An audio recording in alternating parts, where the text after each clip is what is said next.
Welcome in to the Slump Monkeys Concrete Podcast, on our way to being the number one concrete podcast in the world. The world, guys. Number one in the world. That is us. We're on the way, and part of the reason why are our wonderful sponsors. Let me tell you, Slump Monkeys is brought to you by XBE. These guys are like a whole of operation platform for the Ready Mix folks. Connects your dispatch, your batching, your fleet, ticketing, prices, and financials all in one platform. And look, there's software companies out there. They all make decent stuff. But is their software gonna actually make you work faster, smarter, better? This one can, because it's got something called Agent XBE. Not only is it a super cool icon, little Agent XBE, his logo is freaking awesome, little laser eyes. But if you've not actually used an actual AI agent, like a real one, I'm not talking about using ChatGPT as your new Google search. I'm talking about like an actual agent that's plugged into all your files and all your systems, and everything's connected. And you can just ask it a question in normal language, and it just spits out an answer, spits out a report, spits out data, whatever. It's unbelievable. Now you don't have to call 7 people trying to find the right person. You just type it in, agent's connected to everything, gives you your answer. XBE has that. Last episode 7, we had the president of the Ready Mix division, Chris Wirtz, was on. Phenomenal. If you haven't listened to that, go back, check it out. I think after you listen to him, you'll actually feel better. You'll be like, wow, okay, this guy is in charge of this. So me as a Ready Mix person, this is definitely a company I'm going to want to work with. That XBE, you can check them out on the web, x-b-e.com. Go try out Agent XBE for yourself, x-b-e.com. Another housekeeping news. I want to shout out Concrete Works. We're recording this in August, and Concrete Works is in October. It is less than 2 months away. It is being held in Nashville, the Opry Hotel there. Love the Gaylord properties. You know, shout out to NRMCA for picking good properties to host these things at. We really appreciate it. It is very nice. I'm really looking forward to getting down to Nashville. Five Daughters Donuts, the Grand Ole Opry. Should be a good time seeing all of our friends out there in the concrete world. I'm going to be there on behalf of my actual day job. So for those that don't know, my actual day job is putting calcined clay into ready mix concrete to lower the carbon emissions for those mixes. So working with the big hyperscalers, we're located in the Southeast. Our plant's on the Georgia, South Carolina line. We have a new website. I would love it if you check out what we're doing. flminerals.com. The company is Fall Line Minerals, FL Minerals. Oh, it's not .com. Ooh, I screwed that up. It's .us, flminerals.us, Fall Line Minerals. Check out our product, Metasphere. It's freaking awesome. There is a sustainability page on there. You can actually see how much we lower the carbon footprint. I should be doing some Slump Monkeys stuff while I'm at Concrete Works too, but primarily we'll be there for Fall Line, Metasphere. I'll have a booth. Come find me.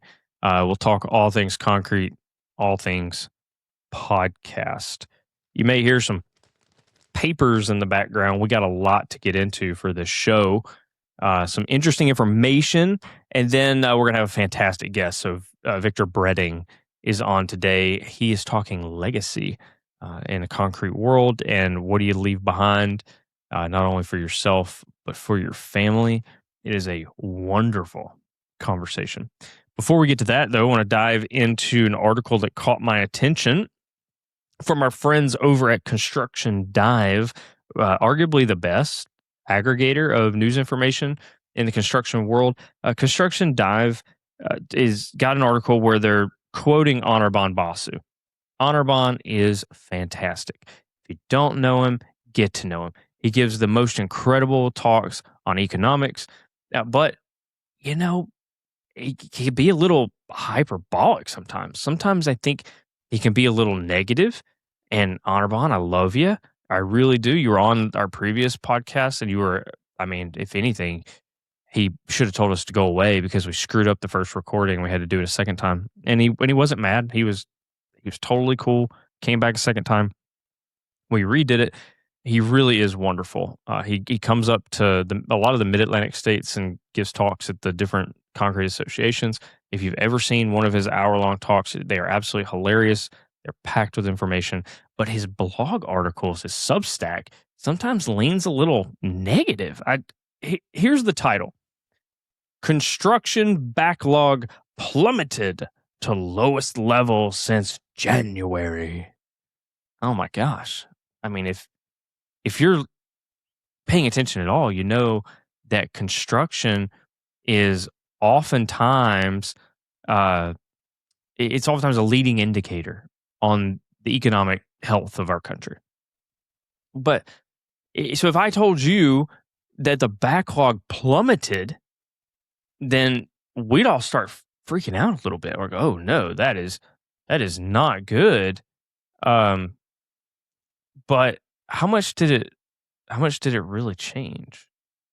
Well, it changed by 3 weeks over the course of 12 months. 3 weeks. I'm not really sure that causes us to like scream and shout and complain. Now, what was interesting is like it's been pretty steady the last 12 months. So if you wanted to steelman his argument, you would say, well, we had a 9% drop in backlog in a single month. It's like, yeah, but if you expand that view out, you're talking about 3 weeks over the last 12 months. And I think, if anything, we would welcome a little bit of catch up on the backlog in the construction world. I thought it was super interesting that the companies that are doing really well seem to be the data center builders. And the guys who are still doing well, but not as well, are the smaller firms. So the big guys are getting these data center jobs because they can handle them. And the smaller guys, so what's a smaller guy? Like a 30 to 50 million revenue. A bigger guy would be 100 million in revenue and up. The big guys are doing fine. In fact, their backlog didn't change at all. But backlog in the 30 to 50 million annual revenue category, now they did fall that 9% month over month, but a total of 3 weeks over a 12-month period. It's not just data centers though. To be super clear, if you actually go look at the earnings reports from the public construction companies, they'll tell you that, hey, we're not just doing data centers, we're doing infrastructure projects all over. And this is not a political show, but we sometimes mention policies. In the last administration, they did the Bipartisan Infrastructure and Jobs Act. Okay, I don't care what you thought about that administration. That plan had money in there for like real jobs, like real construction stuff, and that's going out. So they're redoing train track crossings. I didn't know this, by the way. I learned this about train track crossings. The second most dangerous aspect of trains is where they have like on grade or grade level tracks that cross intersections with cars. That's actually only the number 2 most dangerous like factor when it comes to like number of accidents, number of deaths. You know, they're hitting passenger cars mostly, right? That's only number 2. The most dangerous aspect of these of the railroad is people just like wandering down the tracks for no reason, not paying attention, sleeping on the tracks, and then trains hit them. So interesting though, don't walk down the tracks or sleep on the tracks, and don't stop your car on the tracks either. Let's just cover number 1 and number 2 there. So the data center projects are rocking and rolling for the big guys. The little guys though, and even the big guys too, they are doing a lot of these infrastructure jobs, pipes, roads, bridges, and railroad tracks. So interesting to see that there's a little bit more variety out there from big construction jobs than what you're maybe hearing top line of the news. Top line of the news is just constantly data center, data center. And yeah, we talked about them on here too, so I'm guilty of it. But At the end of the day, the backlog is still heavy. The big guys are well over 12 months of backlog. The little guys are over 8 months of backlog still. And we're seeing them catch up slightly. So go check out Anirban Basu's Substack. It's a lot of fun. Construction Dive has a lot of great articles. When I saw them cross, I couldn't help but bring it live to you on the Slump Monkeys Concrete podcast. I would say the doomer headline that Anirban gave it, things are plummeting. I don't think that's true. I don't. You know what? That actually gets me into a bigger philosophical point. I don't like doomerism. It drives me insane.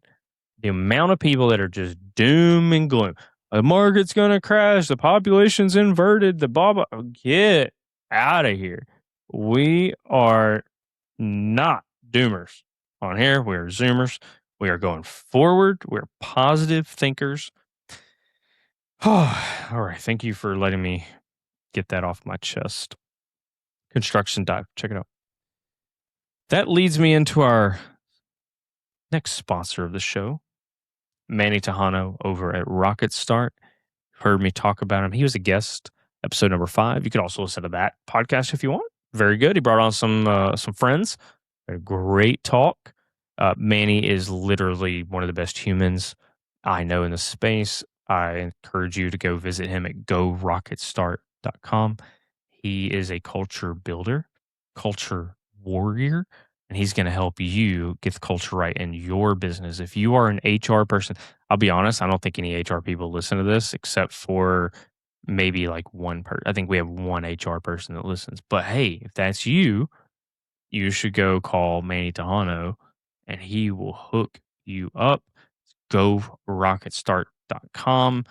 Reward and recognize the folks in your company, and Manny can help you get that done right. So thankful to Manny for helping us out here on the podcast. GoRocketStart.com. Let's jump in to more really my number one hobby horse, which is turning the concrete podcast into a college football podcast, Trojan horse, all that fun stuff. There is a college football pick'em that is live right now. I mentioned it on the show last week.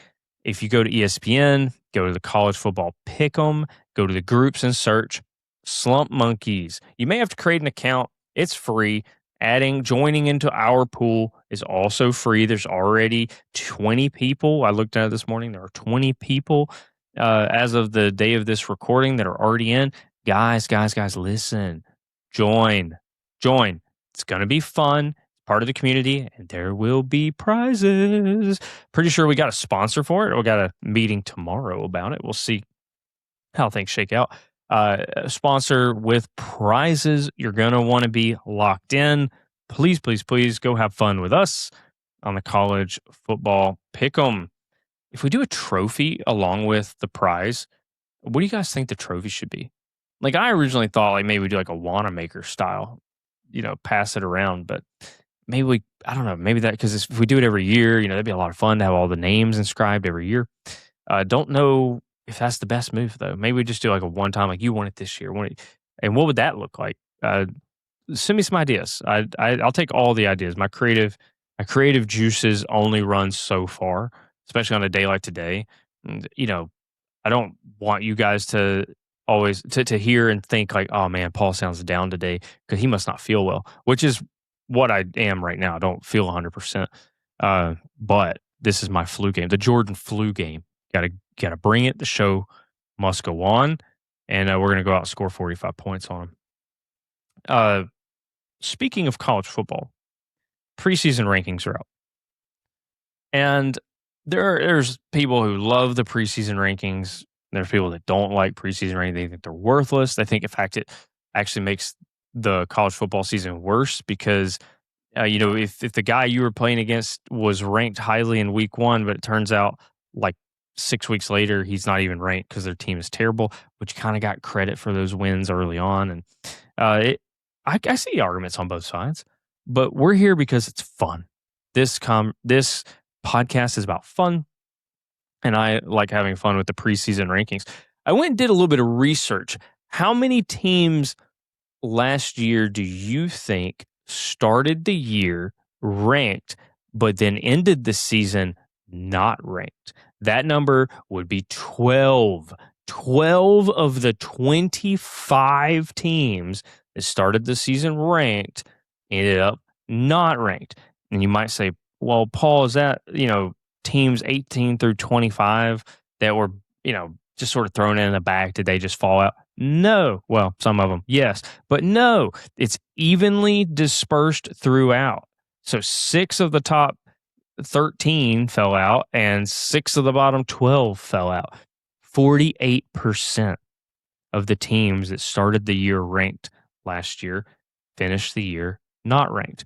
So, well, is that an outlier? What do the other seasons look like? Take the average of the last 4 seasons, 2022 to 2025, exactly 48%. 48 out of 100 preseason AP top 25 teams fall out and are not ranked in the final AP poll. So what does that mean? What does that mean? Well, it means we look at the 2026 preseason poll and there's 12 people on here that ain't going to make it. And that is a fun exercise to think about. So last year, Penn State opened up at number 2, Clemson number 4, LSU number 9, Arizona State 11, Illinois 12, and South Carolina 13. None of them made it at the end. Florida started out ranked 15th. See ya. Gone. And when you look back at Florida's season, you kind of laugh and think, wow, they were ranked 15th. Like, who did that? Who thought that was a good idea? But, I mean, DJ Lagway, people thought he was going to be great. And turned out, I don't know if it was him or the staff. We'll see. See how he does at Baylor this year. Then you see the people that jumped up. So Indiana started 20th, finished number 1. Ole Miss started 21, finished number 3. And Texas Tech started the season number 23 in the preseason poll and vaulted to number 7, the final poll. So who's going to be these teams this year? Who are the teams ranked they're going to fall out? And if I had to just go through here and say the teams I like and don't like, it becomes pretty easy. Number 4 in the preseason 2026 preseason poll, Notre Dame. Chalk them up as not ranked. I don't get it. I do not get the love for Notre Dame. They lost both of their starting running backs from last year, which were their best players. Their quarterback, sometimes he looks good. Sometimes he looks like he doesn't know how to read a defense. And I've seen him make too many plays that I don't want him starting for me. I know that. And when I lay out their offensive line ain't what it used to be, their defensive line ain't what I just don't see it, man. I just don't see it. I think the Golden Domers, if I had to bet, they're going to start at number 4 and they're going to end up not ranked. Texas A&M, number 8.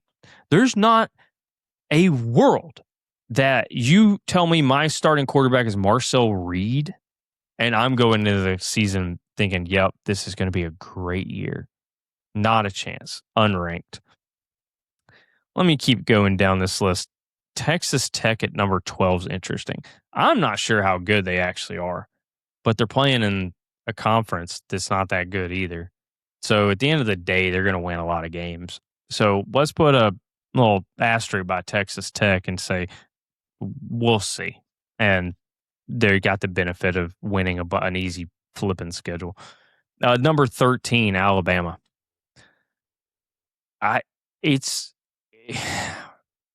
Preseason rankings used to be a lot more fun when we were ranked number 1 every year, and you were wondering like who was going to put us down at 3 or 4 because they were haters, but really we all knew Nick Saban's teams were the best. And we're ranked 13th. And I think anybody that's watched Bama over the last 3 years could see that they have a chance of being a top 3 team, and they're always in danger of falling out of the top 20 because it just seems discombobulated.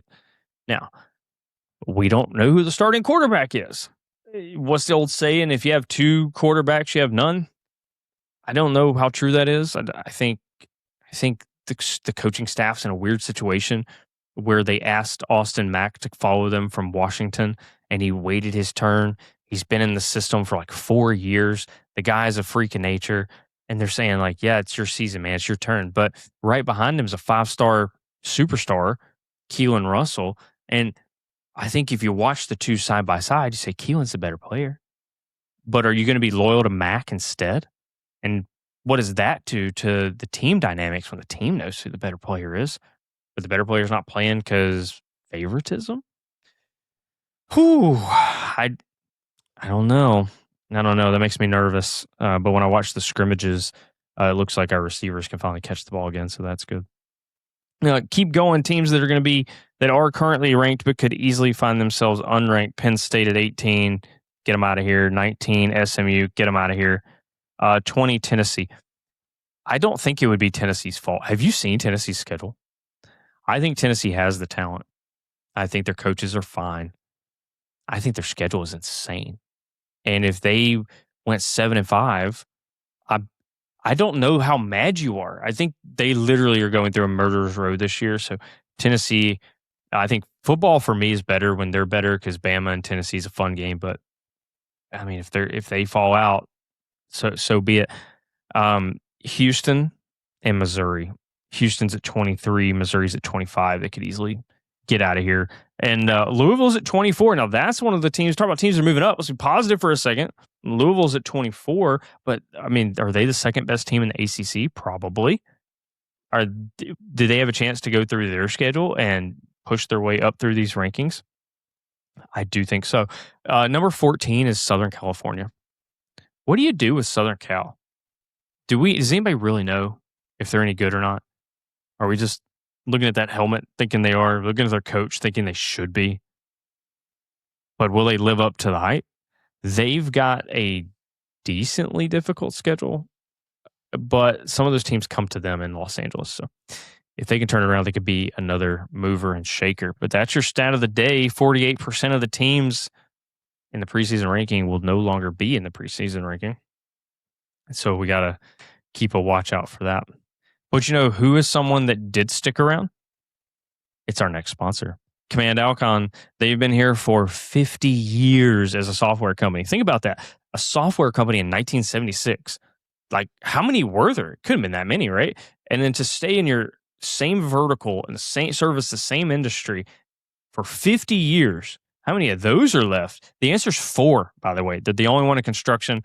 There's only 4 companies like them in all of the United States. We thank them for being here with us. Please visit them at commandalkon.com to celebrate 50-year anniversary. They've been making batch plants hum for how long? Forever? They've been through it all, man. They went from, hey, we all have to have servers on-prem to, hey, we got to move everything to the cloud to, hey, we got to connect everything together. And they know how to do it. If you're looking for somebody specific to contact, do me a favor, call Billy Ripple. LinkedIn, Billy Ripple. Connect with him on there. Tell him you heard about it from Slump Monkeys. You want to see the new stuff they have. I highly encourage you to do that. They are a customer-focused company. Ron Carlson was on here, episode 3. Love that guy. He's incredible, right? You could call him, call Billy Ripple, the greatest IT guy in concrete, and get squared away. commandalkon.com. Thank you so much for them. If you're thinking about being a sponsor on the show, you better get in quick. All right. I don't like to brag, but we have a tremendous amount of support on the advertising side of the show. When I started it, I couldn't have told you that was going to happen. I wanted to always have ads on our previous podcast because the community was so tight-knit. And I wanted them to participate in some way and show like, hey, we're connected here. We're a part of this. And we're all in it together. And if you were attached to our brand, then that meant you are someone who takes concrete seriously, but you don't always take yourself too seriously. And we're going to be smart, original, funny, and authentic. And this show is going to be a place to share those ideas and build that community. And we were able to do that with the new show. The ads are almost sold out for the entire year of 2026. Right now, today, as we're recording, December has some spots open. I don't know that that's going to hold. Talking with someone right now, I think they're going to grab it. But right now, December is open. January is taken. February is open. All right. So if you're thinking about being a part of the movement, a part of the community, I highly encourage you to send me an email, admin@slumpmonkeys.com. That's MONKEYS.com, admin@slumpmonkeys.com. We can partner together. December is the next opening. That may close. So February could be the next opening. We've got some super interesting partnerships that are likely going to happen. I'm so excited. There's so many fun things in the works. I cannot wait to announce them all. And I mean, it's incredible. When you start these types of shows, you don't even know if anybody's going to listen, man. And then to go from not just listening to partnering and the support, it really means a lot. It means a lot to me. Just thank you guys so much. There is one more college football topic I wanted to touch, so forgive me for two college football segments and only one concrete segment. But Victor, the concrete guy coming in for the interview, absolutely fantastic. So we'll get back to the concrete stuff. I was looking at the Heisman contenders list. So the odds are out for the 2026 Heisman. They're all quarterbacks.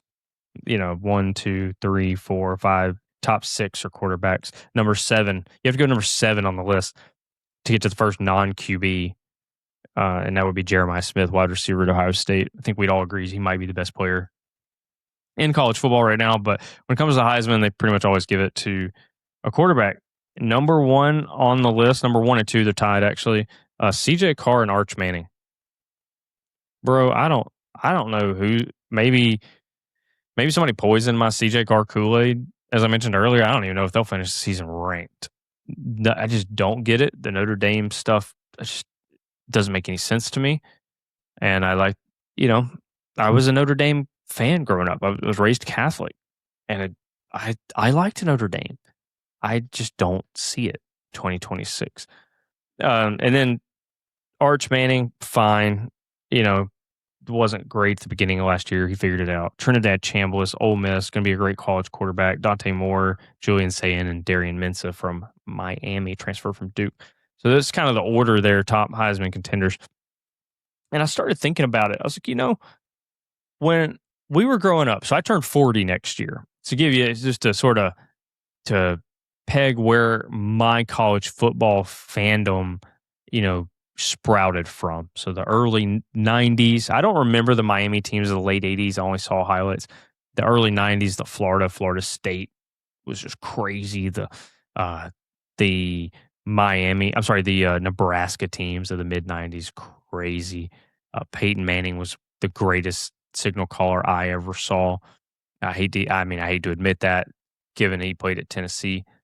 And then growing up into the 2000s as well. And what I remember is that if you won the Heisman Trophy, like, you were terrible in the NFL. I'm looking at the Heisman contenders list, and I'm like, if I was going to put money on one of these guys to win, it's somebody that's going to be awesome in college and terrible in the pros. So give me Trinidad Chambliss as my front runner there. But, so I'm laughing about that. I actually was thinking about that. I was walking the baby, pushing the stroller around the neighborhood at 7 a.m., and he loves being outside. So if he wakes up happy, like, I want to keep him happy, and we just go outside. So I'm pushing the stroller around the neighborhood. We're going down the sidewalk, and I'm thinking about this. I'm like, you know what? All the Heisman Trophy winners, they stink in the NFL. And I went and looked at, like, the last 25 Heisman winners, 26, from 2000 to 2025.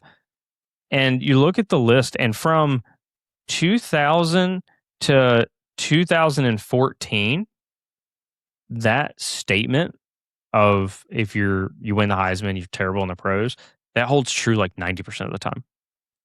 So Chris Winkie, terrible. Eric Crouch, terrible. Carson Palmer, he started, but is anybody like looking back saying, man, that he was great? But you know what? He played several years, so we'll put him in the good column. Jason White, Matt Leinart, terrible. Reggie Bush, I mean, was he really? He wasn't the guy from college that won the Heisman, and he got to the pros. He had a couple decent seasons, but he wasn't the guy. He wasn't the guy we saw at USC, which was arguably the greatest player any of us of my era have ever seen. Troy Smith. Do you even know who that is? Do you know who that is? Troy Smith, Ohio State quarterback, won the Heisman in 2006. People don't even know who that is. Tim Tebow, Sam Bradford. I mean, these guys had like one good season. And they didn't even get a second contract. Mark Ingram II, 2009, Alabama running back. He was in the league a long time. Is anybody going to say he was a superstar? I mean, how many Pro Bowls did he make? I don't know. All Pro? I don't know. 0? Cam Newton? Nah. Robert Griffin III? His best trait, stirring the pot on Twitter. Johnny Manziel? Nope. Jameis Winston? Well, look, we all love Jameis, but it's great that he's been in the league 10, 15 years, but nobody's looking at him as the franchise. He's been a backup the whole time. And in 2014, Marcus Mariota, again, journeyman backup. These guys were number one in college football, the greatest players in college football from 2000 to 2014. And we had one person as a quarterback who has had many years in the league, Carson Palmer. We have one running back that had many years in the league as a starter, and that was Mark Ingram. Does it? 2 out of those 15. But something happened in 2015. Switch flipped. Derrick Henry won the Heisman. Dude's been incredible. Lamar still playing. This is his 11th season. Lamar Jackson in 2016. Incredible. Still playing. Still starting. Derrick Henry starting. Lamar Jackson still starting. Baker Mayfield 2017. Bit of a slow start, but he figured it out. He's down in Tampa Bay. Crushing. Still starting. 2018, Kyler Murray. Started since day one in Arizona, then got traded. He's now at the Vikings, and he was just named the starter in his first year with the Vikings. 2018, still starting. 2019, Joe Burrow. 2019 LSU quarterback. That might be the greatest team of all time, by the way. When they played Bama, that was one of the first games. 2019 is one of the first games where, I wasn't sure either defense could stop either offense. It was crazy. And I remember all those years laughing at the Big 12 because you'd see Baylor versus Texas Tech and the score be 52-49. You're like, ha, ha, ha, they can't play defense. They stink. They ain't played nobody, Paul. But then we watched Bama and LSU do the same thing. We're like, it wasn't poor defense. The conversation was, wow, these are the most amazing offenses of all time. And if you go look, I think every single player on the field went pro. So 2019, so that was 15, 16, 17, 18, 19, 2020. Devontae Smith, absolutely crushing it with the Eagles. 2021, Bryce Young starting for the Panthers.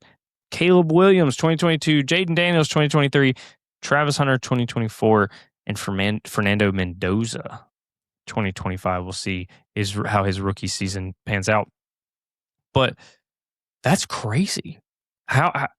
It's crazy that we went from nobody was going to be any good if you won the Heisman to you're playing in the league guaranteed 10 years as a starter if you win the Heisman. And that started in 2015. Just fascinating stuff. So, this year's Heisman winner, are they going to be this 10-year pro? Or are they going to be the guy that, fun to watch in college, but when he gets up into the big leagues, he just falls apart? I think it could go either way. And I just root for fun. I just want everyone to have fun. And above all, for the Alabama Crimson Tide to bring home the national championship. And that concludes the current events portion of this episode. I hope you will join me in giving a warm welcome to Victor Bredding for the interview portion of our show. And welcome into the interview portion of the Slump Monkeys Concrete Podcast. Today, we have the legend himself, all the way from Olney, Texas, Victor Bredding. Thank you so much for joining the show. Man, I appreciate you having me on, sir. Yeah, no problem. You and I were strangers before a couple of weeks ago. And gosh, I always have an introduction call just to make sure somebody's not being crazy. But man, we just hit it off. It's been an absolute pleasure getting to know you.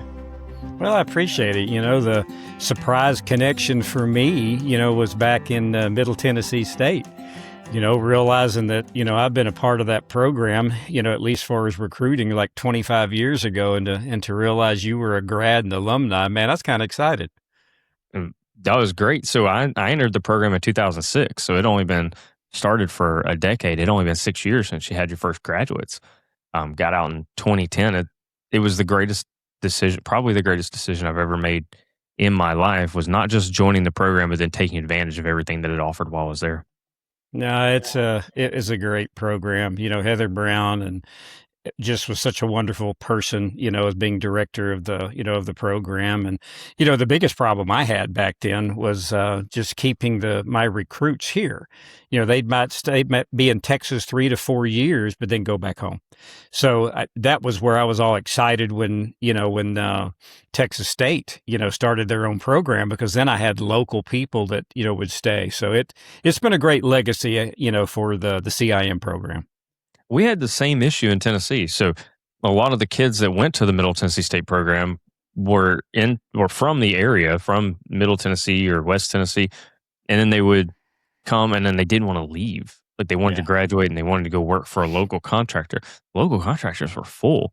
Your best opportunities were to go somewhere else. And I've told this story on the podcast before, so the diehard listeners will just have to forgive me. But I'm kind of thankful that was a lot of people's mentality, because that got me my first job. I got arguably the most coveted internship in 2010, and the market had crashed, so there weren't a whole lot of good internships floating around. A lot of people working for free that summer, and I got a good one, but I was their second choice. The guy who they chose ahead of me he didn't want to leave.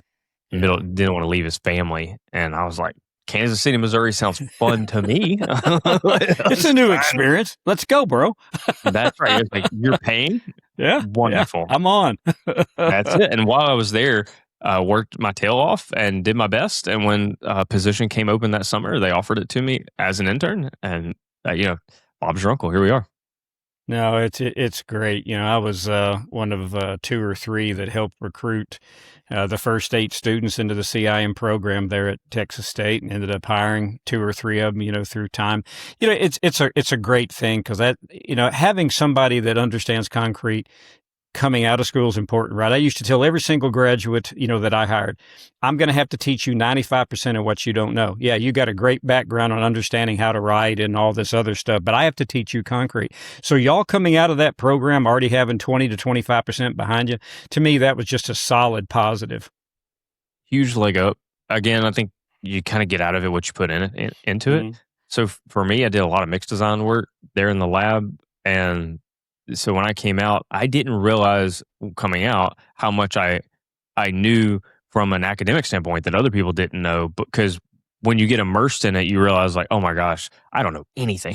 I thought I knew stuff. I don't know anything. But as you get comfortable, you're always like, oh, okay. Like, so these people don't actually know why this mix is behaving the way it's behaving. Like, that's what I got hammered into me by Dr. Wang or Fulks was. Whoever it was that was hammering these things into your brain, John Huddleston, and now you're able to put it to use. I think it also helped folks listening right now to know your background in concrete. It's not just being a patron and helping kick off the CIM program at Middle Tennessee State, kicking off the one at Texas State, but you out there, you were in the trenches for a long time. Maybe tell people your background with Baker and everything after that. No, appreciate that. Yeah, I literally started truly as a water boy on a nuclear power plant, when I was 19 years old, and, worked my way up through, and was, within 6 weeks, I was like a labor foreman. And then within a year and a half, I was a labor general foreman. And then I kind of, looked around and realized, you're old enough to realize, labor's not a craft. You're not going to go anywhere here, Victor. It's not really a craft, right? And I got lucky, again, I always say God looks out for me in the right way. And, there was we lost our superintendent. Well, superintendent from Abasco came in, and he was actually the superintendent over labor and the finishers side of the thing. So I conned my way into letting him become a foreman over the prep. So I was doing all the sandblasting and water blasting of all the construction joints, and then he moved me up into a vibration foreman, which we were doing all the vibration of the walls and outside shell of the containment, and then conned my way up again into being a finishing foreman. So at least when I left that nuclear power plant, I had a trade. I had a profession. And from then it was just working your way up. Superintendent, project manager, got with Baker, got the opportunity again to start running operations for them in the Southwest region. And yeah, I have a lot of people to thank because, my saying always is you have to be at the door when the door opens, but somebody's got to open the door. And Baker and Dan and Mike Schneider and Joe Snyder and all the people that are the founding members pretty much of Baker Concrete, helped me in my career. When I was at Lafarge, they had like some kind of program where they wanted to lay out a development roadmap for you and say, all right, right now you're, a concrete technologist in a laboratory doing mixed designs, but like, where do you want to go? Where do you see yourself? Bro, I had no idea. I was like, I don't even know what jobs are out there. So if like for me, you're saying you got to be ready to walk through the door, but somebody needs to open the door. I always just thought, do the absolute very best at whatever it is you're doing. Soak up everything around you, and then when an opportunity comes, like you'll be ready to take that opportunity. That's actually served me pretty well in my life. I know you've done a lot of reflecting on your life. Are there any other maxims about hard work and opportunity that you've seen come true through the concrete space? It is a pretty simple thing. Anytime you're in the construction industry, we're doers. You don't sit on the couch and you don't tell anybody, right? My leadership style has always been you lead from the front, not from the back, right? So you got to be in with the troops. Well, if you're going to lead, the only way you get respect out of your team is not to make them do it twice. In other words, I made a mistake. Now let's go redo the forms and put it in. So to me, when I'm sitting there looking at hiring all the people out of school, I was looking for that work ethic. So what was I looking for? I was honestly looking for kids that had worked their way through school, had to pay their own. I was looking for the vets that came out of school that already had a tradition and understood what it meant to be, part of a team. I'm looking for the farm boy, the guy that has to work, get up at 6 o'clock in the morning, milk the cows and go. So I'm looking for the doer in life. And to me, it's really simple. Construction has been good to me for only about 3 different reasons. You need a little common sense. You need to have a work ethic, and you need to care. And especially in today's time, if you have those 3 things, somebody will pick you up and open that door for you, because it is a rare breed nowadays to have those people that really want to get off the couch and work instead of you owe me, you hand it to me. So it's not that hard. Construction is a great field. And I think, thank God, I've done very well in this industry for a lot of people that help me. You called it being builders. I like the phrase I've heard before, which concrete guys are makers, not takers. And I think that exemplifies the folks that are in our industry really well. And when you're one of those people, you tend to surround yourself with more of those people. I think it ends up becoming a nice, almost like a brotherhood, almost like a fraternity. This industry is a lot smaller than you think it would be. Oh, you'd be surprised how many people that I have met, across the seas on a river cruise, and found out that he worked for Lafarge, and he knew my father-in-law, and then he knew Joe, and he knew Pete. And it is a lot smaller world than what you think, because we are a brotherhood. I've always said I was too dumb to get out of concrete, so I stayed in it for 50 years, So, hey, here we are. So we are a brotherhood. That's hilarious. The last guest on the show said I accidentally fell into it. I didn't know what I was getting into, but now I don't know anything else. So I guess I'm here. Well, I'll give you a quick story about falling into it, right? So I lost my scholarship and came home with a 1.6 GPA, and the University of Texas decided they really didn't want me at a 1.6. So, right, I'm sitting on my couch, for my mom's couch, right, for a couple of weeks. And my dad had passed away when I was 16, got divorced when 10, so I really wasn't raised with a father.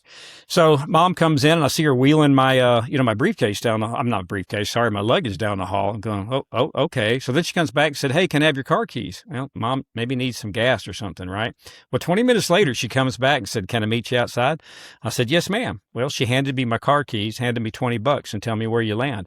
What do you mean? I got your little brother and little sister to take care of. I'm not taking care of you. So I got a buddy of mine that needed to work because he had to pay for college next year. We ended up at their Bay City at that nuclear power plant. I'm there on my 7th day, and the hiring manager comes out to me and said, "Son, you can't stay here." I said, "Sir, I have no choice." I said, "I'm out of gas. I'm down to bread and water and cheese."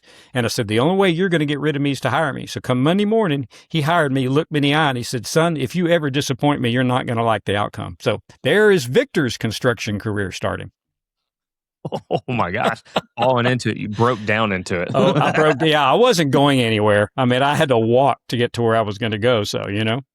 Wow, what a tough lesson for mom. I mean, looking back on it now, you can say like, "Oh, I'm glad she did that." But how'd that feel in the moment?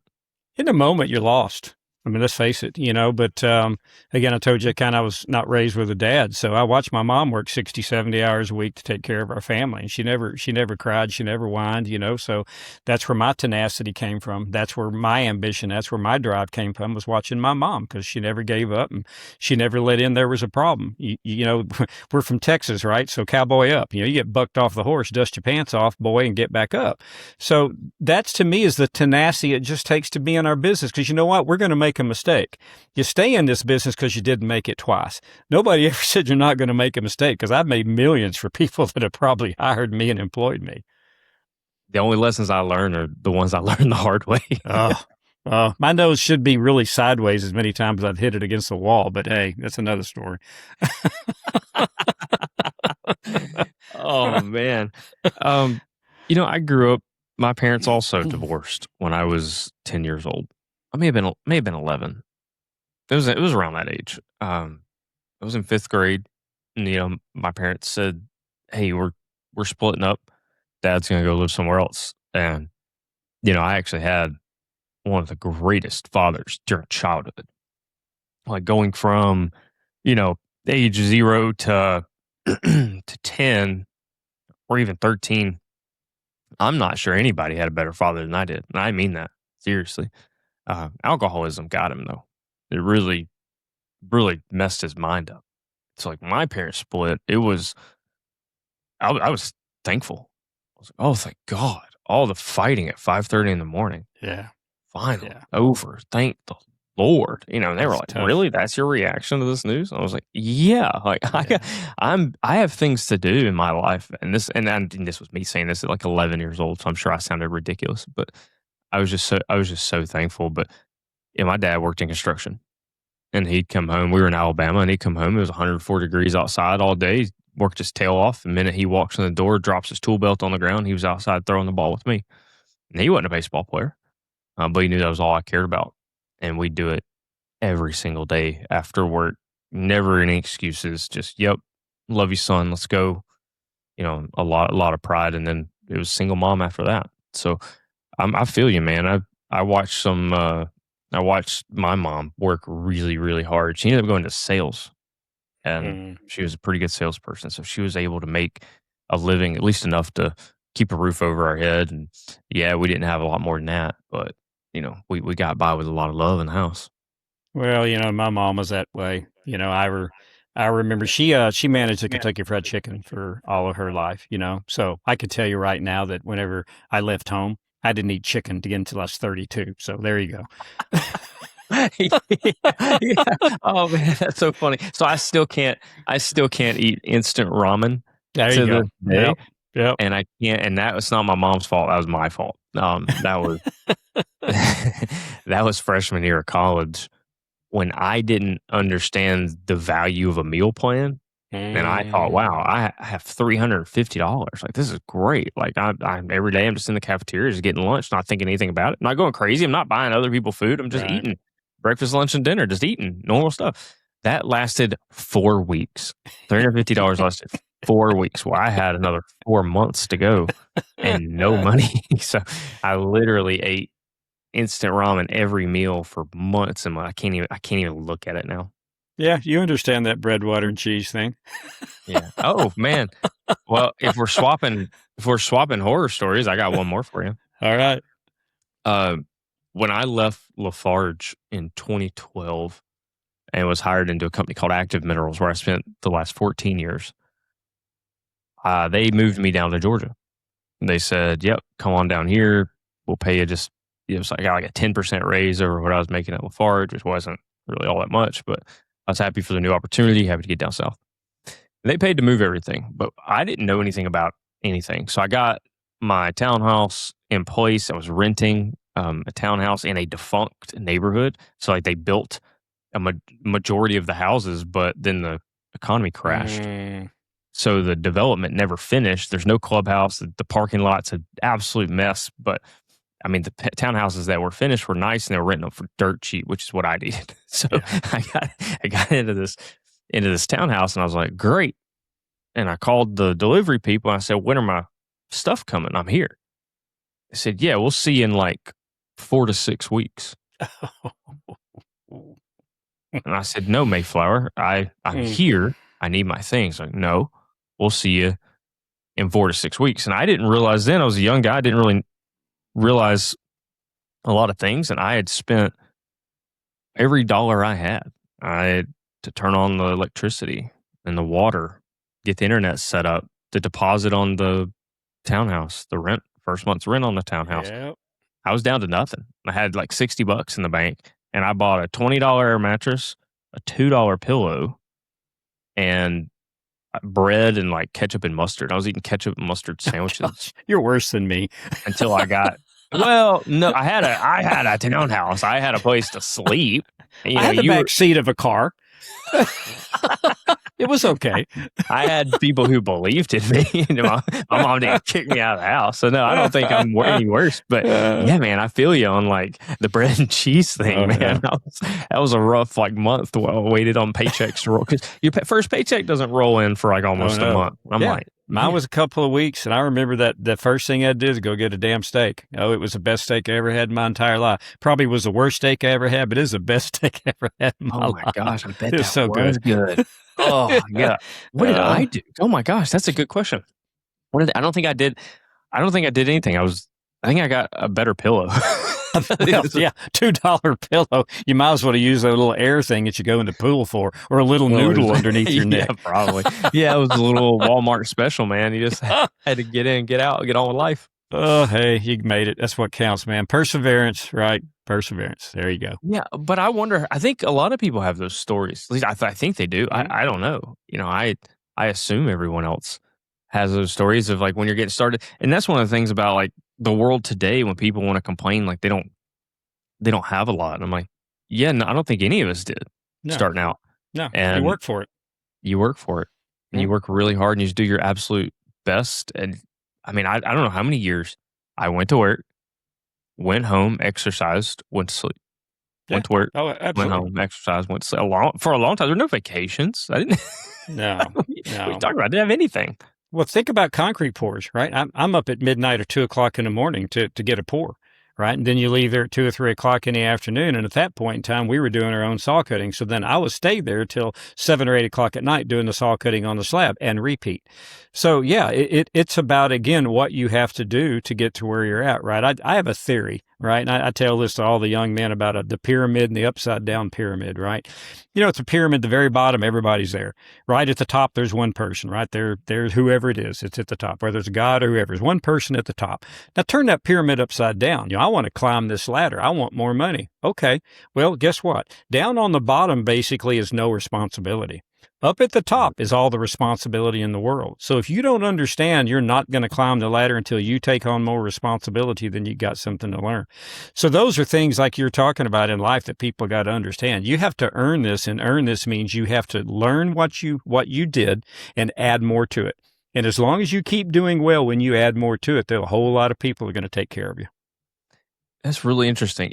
One of the other things that I'm not sure everyone in society takes note of, which I didn't know until somebody told me, 93% of the millionaires in this country are self-made.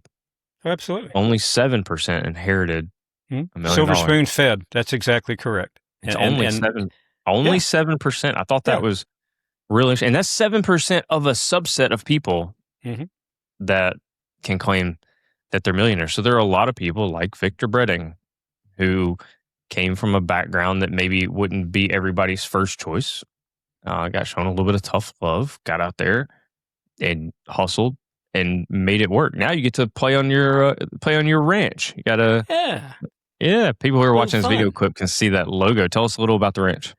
So the ranch is really just kind of supposed to be about retirement, right? Spent 20 years in the Houston area, 25 years in the DFW. And, my wife was a Western pleasure rider, so she wanted to get basically back in, get her horse and all that. So, and I wanted to, because we're both outdoorsers, right? We've hunted the world, and I wanted to get back, to a little bit of roots.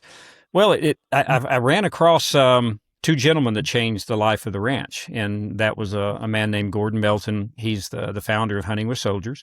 And then Casey Allen, which is the state director of Cross Trail Outfitters, which is a faith-based group. Those two changed the direction of where we're at. So in the past 3.5 years, we've given away 64 donated hunts to them, terminally ill kids, Purple Heart veterans. So the ranch now is about giving back. It's, I've earned what I've earned in my first 50 years of construction. Now it's time for me to give back, right? I've always believed you weren't put on this earth just to take, but to give. So the ranch is right now our portion of giving back before I leave this earth. A maker, not a taker. And then later live like no one else, so that later you can live like no one else, and you can be a giver. Absolutely. And there's nothing more satisfying than to watch a bunch of people come to your ranch, right? And like the people that come to hunt, right? We don't have $40,000 bongos and $200,000 giraffes. That's not the people that I want. I want that hunter that has spent all of his year earning money to be able to come hunt my ranch, because my job is to be able to give back to him and to give him something that, he can talk about for his life and talk to his son about. So it's a whole different series of Victor's later part in his life than what it ever was in the first part. So when you first set out to get the ranch, it was just to be able to ride horses with your wife, and then just things changed one day and you said, you know what, this is my way to give back. Can you walk me through that thought process? Yeah, so it's I've always said that, my mom grounded me in faith, because I was in a faith-based school since I was probably sixth grade.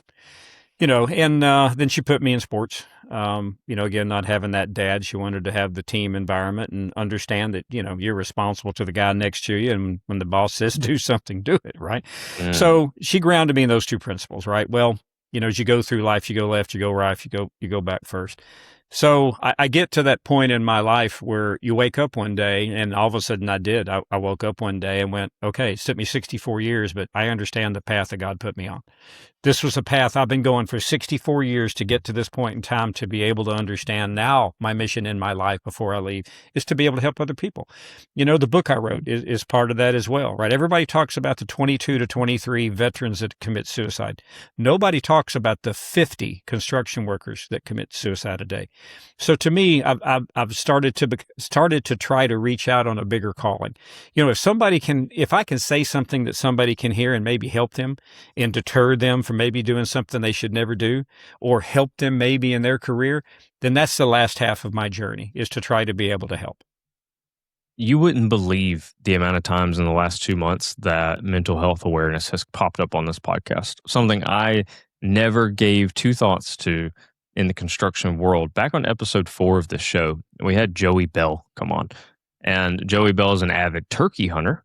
It's the number one thing he cares about most in this world. And he told us, and he's a concrete guy, and he told us on the show, he said, yeah, I suffer from depression. And anybody that knows Joey, you're like, oh my gosh, like there's no way, like really, like this is something you struggle with. The happiest, most outgoing guy. And he said, yeah, I never had thoughts of self-harm, but I knew something was wrong when turkey season ended and I didn't care. He's like, I knew something was wrong. I hadn't been able to talk to my wife about anything that wasn't superficial. If it got more than superficial, I just shut down.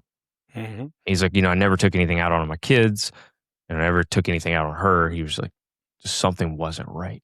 He's like, I went and got help. And now he's, I don't want to say he's on a mission, but all of his recent posting lately is about mental health awareness in construction. He's about as popular and genuine a human as you'll ever meet. So there's been a lot of conversation about that, and the statistics are incredibly alarming.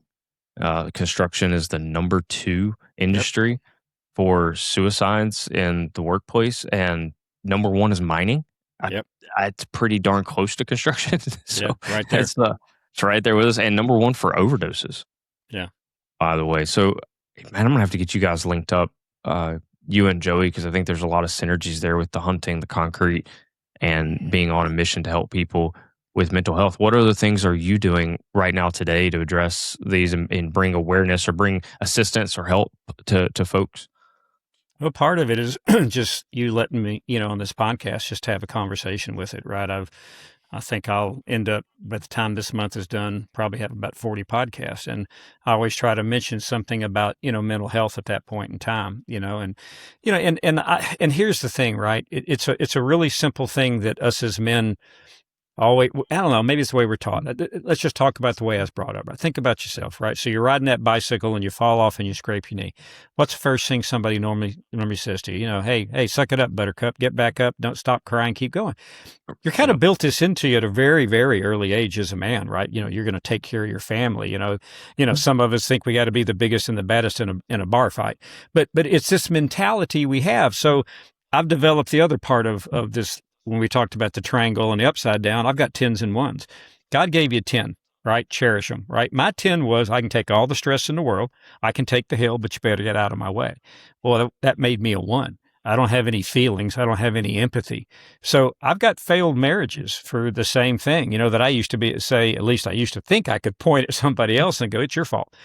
And then you start having to have this understanding, right? With the gentleman you just talked about, having to sit down and look in the mirror and go, what's up?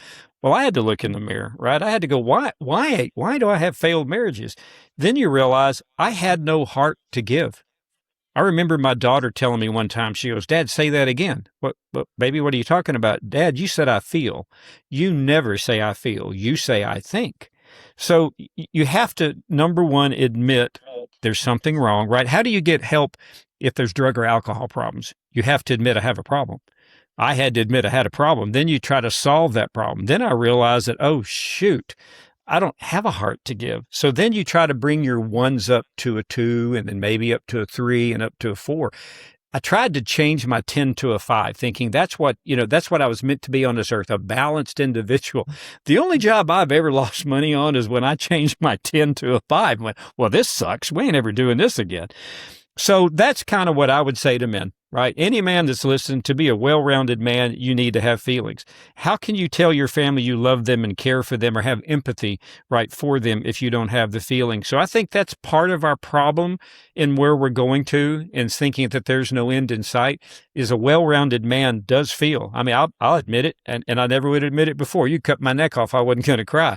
I see a really good movie right now that hits my heart. Victor wants to cry, and that's hard to admit, but it's the reality of what you've got to be well-rounded. Oh man, the one that gets me is I see my daughter playing piano and singing. Oh yeah, oh God, yeah. Forget about it. I love music. I played the piano for 16 years, so I know exactly music hits my heart so deep. It really does.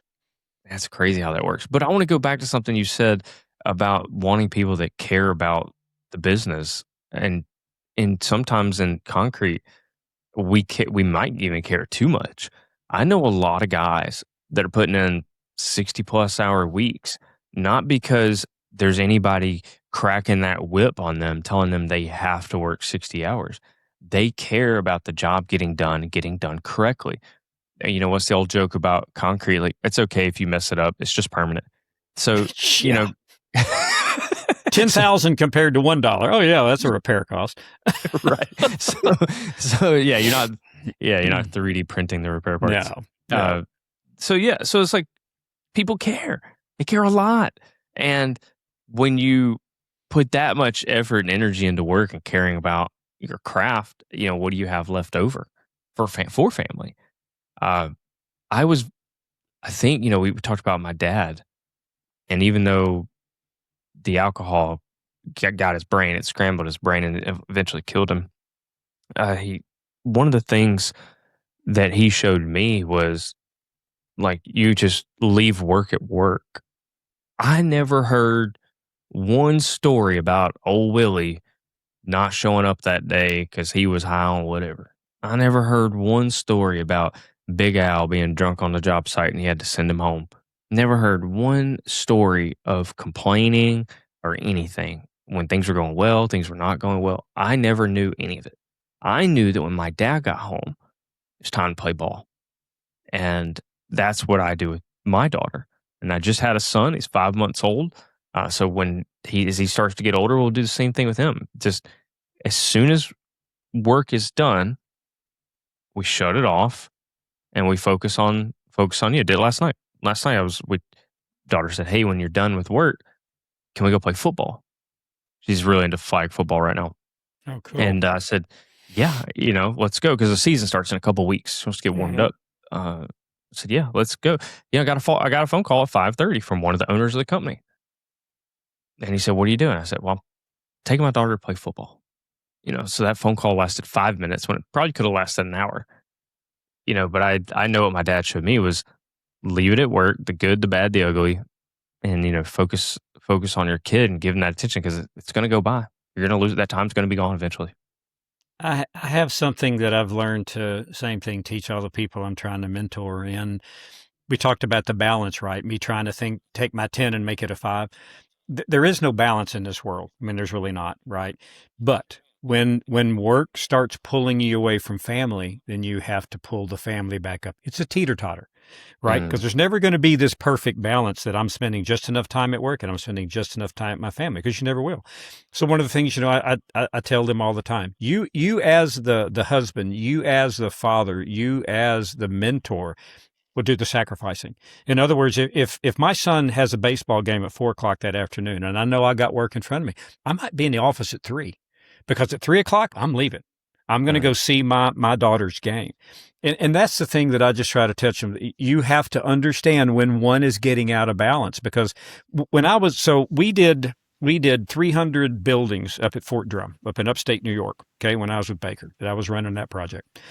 And there was a bunch of people that were overseas folks.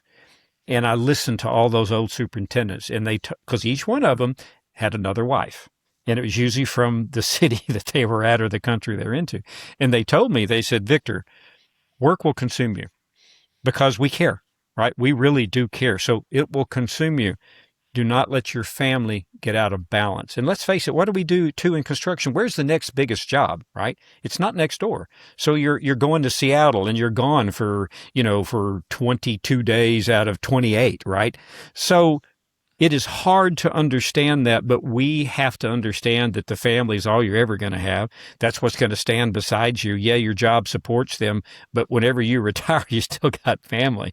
So trying to find that balance like you're talking about. I'll give you one about my wife real quick. My wife's really quick to understand this. I walk in the door, right? And maybe I've been on the phone the entire hour on my way back home talking about business. So I walk in the door. I'm in a business mindset.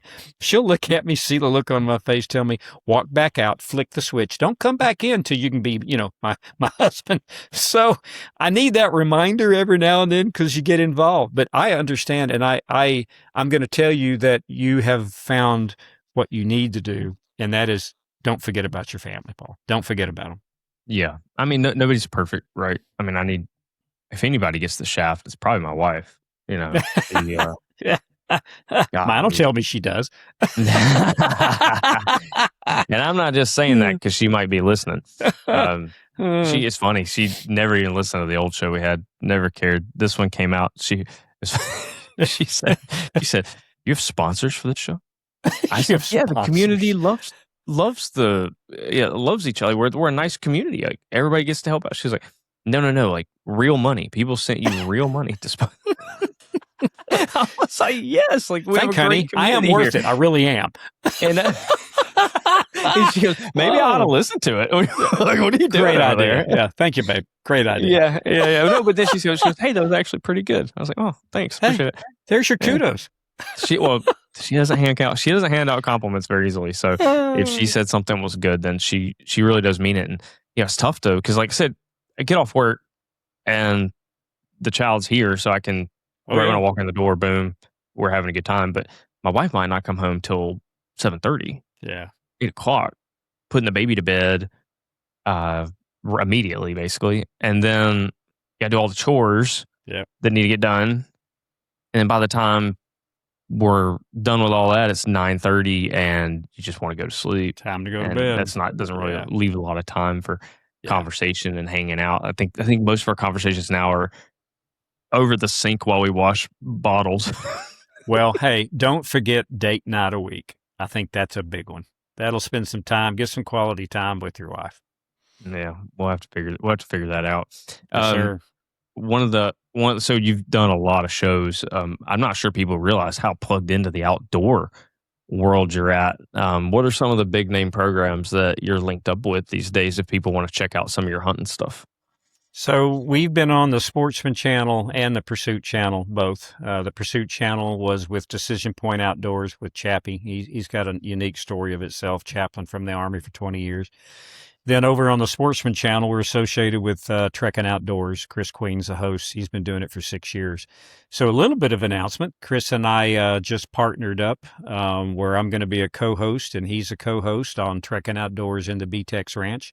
We'll have 2 episodes. We're starting to film in December, come out hopefully in March, and then our second series will become toward the end of the year. So I'm excited to be able to kind of partner up with him and show a little bit about the ranch and conservation and in hunting, because at the end of the day, the hunters, as far as I'm concerned, are the biggest conservationists in the world, and people need to understand that. There's no doubt. Congratulations. And breaking news here on the Slump Monkeys Concrete Podcast. Breaking hunting news. Yeah, that's really good. How does that associate? I don't know. We just made it happen.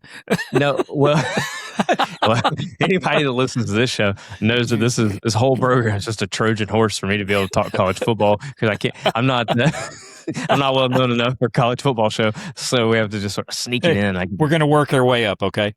Yeah, so it's exactly right.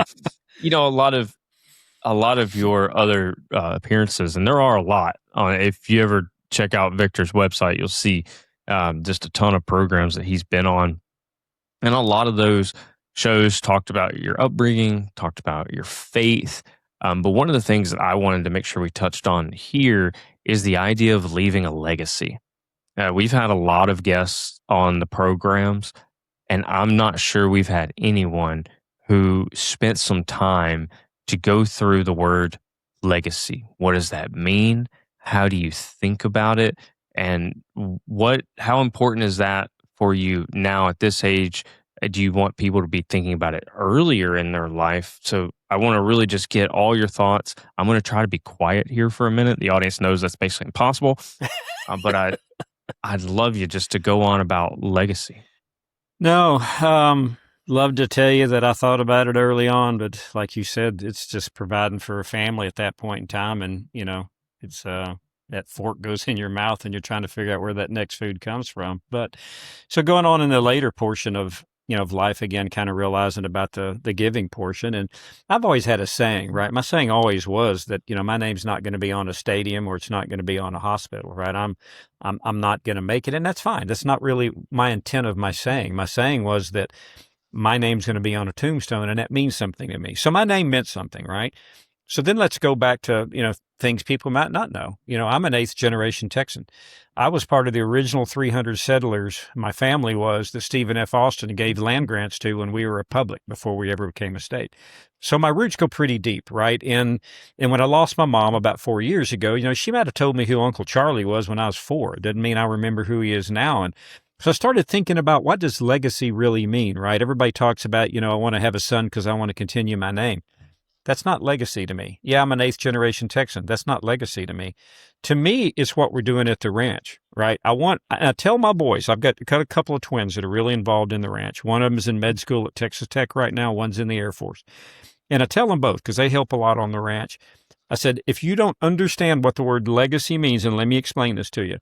Legacy to me means that we are giving back and trying to help people. That is the legacy that I want to leave that my name is attached to. And if you don't get this, because it's attached to the ranch, I'm just going to sell the ranch. I'll go do the money for me at the end of the day because we're not leaving a legacy. Legacy means it goes from me to you and you to your kids and your kids going forward. That's what legacy means to me. So that is where I'm trying to develop. I'm trying to leave this legacy that Victor Bredding's name and this ranch is associated with trying to help people and trying to understand that I made some mistakes, in my first portion of my career where I'm ended up today. But I'm trying to mend those mistakes today and trying to leave something that somebody can carry on for the rest of their life. where did that drive come from? What flipped that switch at 64 to say I need to start thinking about my legacy? I think it was faith was the first part. My wife, so in the failed marriages, right, I could always tell my kids, this is what you don't want. I never could tell them, what do you want in your wife? And my wife has proven to me what I want. And that's somebody that makes me a better person. She has absolutely made me a well-rounded, better person. And she's grounded me back more in my faith. And then kind of meeting, Gordon and Casey, you look at that thing and go, here's people that have devoted their life, a life, to a mission, not just a piece of it, but a life. And you start looking around, and that's where you start thinking about, that's the legacy that they're going to leave. So what legacy am I going to leave? So it's a bunch of people. I'd love to take the credit for it, but it's not that. God led me on a path, and I met some really good folks that helped me understand what it means. What I think is interesting to me is you got there you got to that mindset not through tragedy. Mm-mm. You got there through optimism. Yep. I think, for me personally, anytime I had a change in mindset, it was usually through hardship. So that's super interesting to me that your legacy thought did not come from like, hey, my mom died and I wasn't sure what to do next. It wasn't my wife left me and I wasn't sure what to do next. Oh, I couldn't work anymore at the jobs that I had, so I didn't know what to do next. I had money, but nothing else. It wasn't born out of that. And it was born out of seeing other people who were being missionaries and how they lived their life, born out of faith that your wife helped put back into you and ground you into. And from there, you decided, you know what? I can be better and I will be better. And that starts with leaving a legacy. I turned down a podcast because this guy was extremely adamant on what changed you to where you're today. There is no one devastating factor that changed me. Well, there's got to be. No, there's not one. You don't understand. It was a journey. The book is not about my success. The book is about the journey it takes to persevere, to get yourself up, get back on the horse, try again, understand there's a silver lining. Don't give up. That's what this is about. So I turned down the show. I said, I'm not going to lie to somebody and tell them, oh, this changed my life. Let's go sell a book. No, that's not what this is. This is about understanding that there's a purpose in life, and you have to figure out what it is. And it might take you, like me, 64 years to figure out what that purpose was. So here we are. Well, construction guys, we're known for being hard-headed. We're hard. So. I'm not an A-type personality. You accusing me, Paul? I'm kidding. Oh, man. Golly, this is how you know that we're concrete guys and not like podcast people. I haven't even told anybody you're an author. Hey, I'm going to give you a quick story. You know why that's a lie? Is because I have all three forms of dyslexia. I cannot pronunciate without somebody pronunciating to me because I have no phonics skills, and I have to memorize how to spell something. So there's an oxymoron when you put Victor and an author together. It's really kind of funny. Well, thank God for technology. Let's tell people that you are an author. You do have a book if they're interested. Could you tell them the title of the book and where they can find it? Yes, sir. Thank you. No, it's The Man That I Would Become. It's on Amazon or any of the other publishing places you can find it. And you can find me at our website on Bretting, which is BRETTING, TexanRanch.com. Our media is there. The book is there. What we do, the hunts if you ever want to come see us, the family orientation, right? My wife's a 36-year culinary teacher. The food is good, and my 92-year-old mother-in-law has to bless the harvest. So we're a family group. Oh, that's fantastic. And make sure you tell him you heard about it on the Slump Monkeys podcast so he gets a little chuckle at the fact that you hung through 45 minutes of this conversation and then was like, yes, I would like to visit his website, which, by the way, is really well done. And there is so much content on that site. You could spend hours on it just going through all the content. Well, I appreciate it, Paul. It's I would love to take credit. My son and I we're on round 3 of the website. So I think we need to let a professional do this because we're not doing too well. SEO what? What's that? SEO, jeez. Yeah, I don't know. Everything that we're getting here at this show is all just word of mouth. Just putting clips up on LinkedIn and saying, hope people come in. And and check it out. And it's working pretty good. Hey, I did. I saw you. You know what? I'll have to give Rich Sagey a little plug, because I saw Rich's comment on your post, and that's what led me there. Because Rich and I become good friends in the past, because he comes from the producer, I come from the actual has to work side. So we had a little bit of conversation that wasn't really nice on a job site about 20 years ago. Oh my So, Rich, God. thank you, brother. I appreciate everything you have taught me from the production side. Oh my gosh, that's so funny. He's so good. He'll go on some other shows sometimes, and he's so good at doing podcasts too. So smart. Yeah, So smart man. I'm glad you found your way over here. The legacy thing. So you're probably the only guest that we've ever had this discussion with. So I want to dive deep into it just a little bit more before I let you go. You didn't think about it until you're 64. Is there anything somebody like me, I turn 40 next year, is there anything that I should be doing differently? And what we've talked about before, and I'll let the audience in here on our conversation, is I've never thought about legacy, but I have thought a lot about parenting. Mm-hmm. I've thought an awful lot about what it takes to instill morals and values in a child. But I've never thought, and I think that's almost like legacy adjacent, because to me and my wife both, actually, we are huge believers in that this life that we're building is not necessarily so that we can be so that we can have all the comfort and accoutrements and the luxury, but it's to make life better for the next generation, specifically our family, to make life better for our children, because our parents did that and their parents did that. And if we just keep rolling that ball forward and make life better for the next generation, that's how we think we're going to have success. That to us is the definition of success. So we're doing the things now, the sacrifices now, to make sure that we put them in the best position going forward. Is that similar to legacies, or something else that I should be thinking about at 40 years old? That is a legacy, right? You're trying to put what your parent, and let's face it, some people have lessons where their parents taught them well, some haven't, right? I've always said yes and no is an answer. Either one could be good. It depends on the question, right? So as a parent, I learned, I don't know what I'm doing on my first child. I'm just trying to do the best I can. And I've learned my lessons either from my parents, or I'm not going to do it again, right? So you are leaving a legacy. You're leaving a legacy, because my rule is, and this is the thing that I had so many in my generation to overcome, is it's okay to teach somebody. They're not going to take your job, right? That was always the big mistake. Oh, I can't teach him. He's going to take my job. No, he won't. Nobody's ever taken my job. I might not have worked out, but that's okay. That's between me and the owner, right? It wasn't because I wasn't doing my job. It's just something didn't work, and that's okay. So you're leaving this legacy, right, for your kids. What about when your kids leave? Then what legacy are you going to leave, you and your wife? Yourself, not just what you installed in it, because that is a legacy. But what's that next legacy, right? What are you going to do when you have this empty nest and you and your wife are thinking about what next? You can think about it now.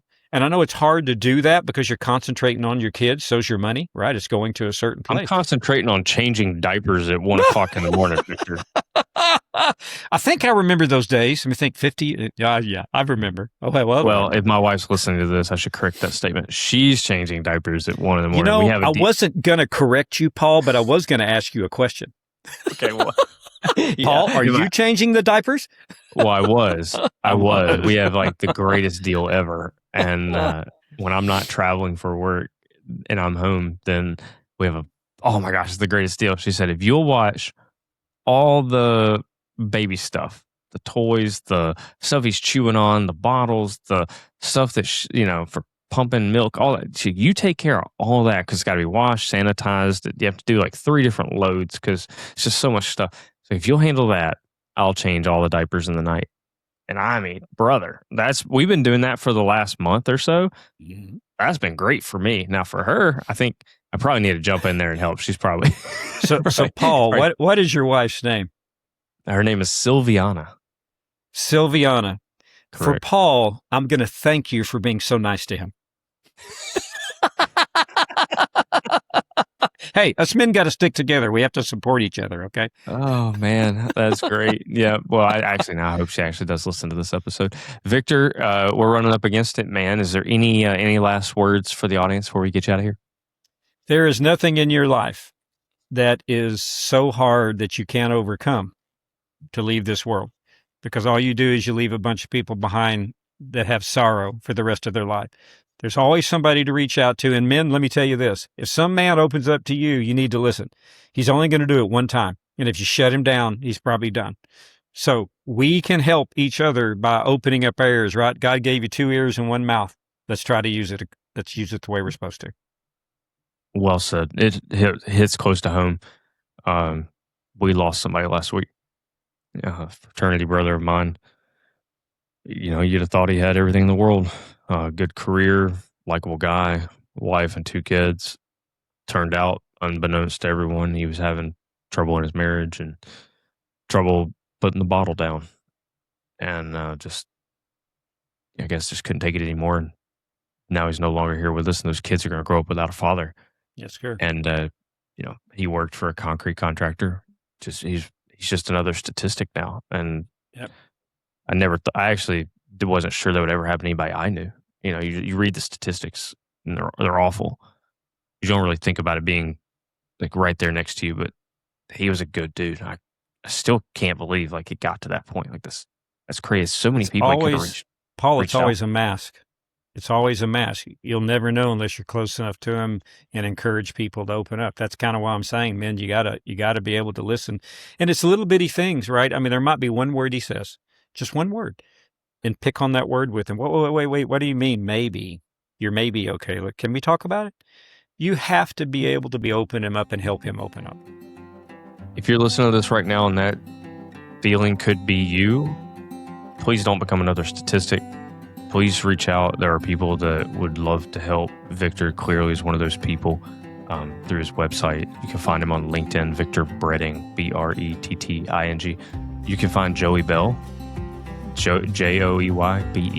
You can find him on Instagram, Facebook, LinkedIn. He's open. He will be your non-judgmental ear. Please don't ever let it get to that point where there's no turning back. Thank you, Paul. Thank you, Victor, for being here. Really appreciate it, man. It was good talks in all aspects of life, whether it was hunting on the ranch, legacy building, or not becoming another statistic in the mental health spiral we currently see in the construction space. Thank you to the audience for listening here. If you would like to learn more, please connect with Victor. Let him know you heard about it here on the Slump Monkeys Concrete Podcast, and we will check it next time.